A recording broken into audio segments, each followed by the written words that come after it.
जर तुम्ही छत्रपती संभाजीनगर जिल्ह्यात राहत असाल किंवा एकूणच सर्वसामान्य नागरिक असाल तर हा व्हिडिओ तुमच्यासाठी अत्यंत महत्त्वाचा आहे। माझ्या हातात सध्या प्रशासकीय पातळीवरचं एक महत्त्वाचं पत्र आहे। काय आहे या पत्रात? काय तुमचे नेहमीचे पेट्रोल पंप बंद होणार आहेत की पेट्रोल डिझेल मिळण्यात काही अडचण येणार आहे? संपूर्ण सत्य काय आहे ते आज आपण सोप्या भाषेत समजून घेणार आहोत। हे पत्र आहे तहसीलदार तथा तालुका दंडाधिकारी कार्यालय छत्रपती संभाजीनगर यांचं। दिनांक 21 मे 2026चं हे पत्र अगदी ताजं पत्र आहे।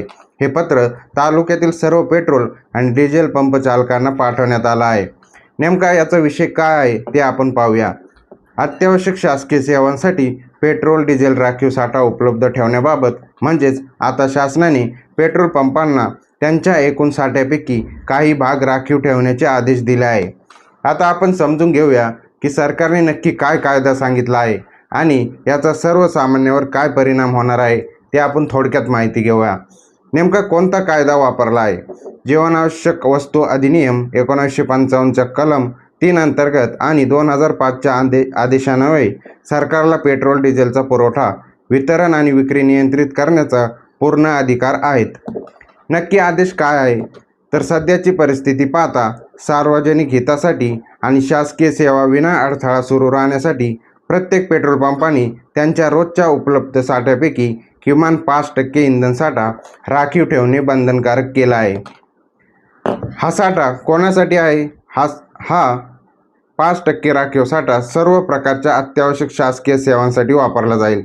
विशेषतः सध्या जनगणना कर्तव्यावर असलेले जे अधिकारी आणि कर्मचारी आहे त्यांना त्यांचे शासकीय ओळखपत्र पाहून प्राधान्याने पेट्रोल आणि डिझेल दिले जाईल, जेणेकरून त्यांच्या कामात कोणताही खंड पडणार नाही। आता तुमच्या मनात प्रश्न आला असेल की दादा, यामुळे आम्हा सर्वसामान्यांना पेट्रोल मिळण्यात काही अडचण येईल का? तर अजिबात नाही। हा केवळ 5% राखीव साठा आहे जो आपत्कालीन आणि शासकीय कामांसाठी सुरक्षित ठेवला जातो। यामुळे पंपावर कोणताही तुटवडा निर्माण होणार नाही।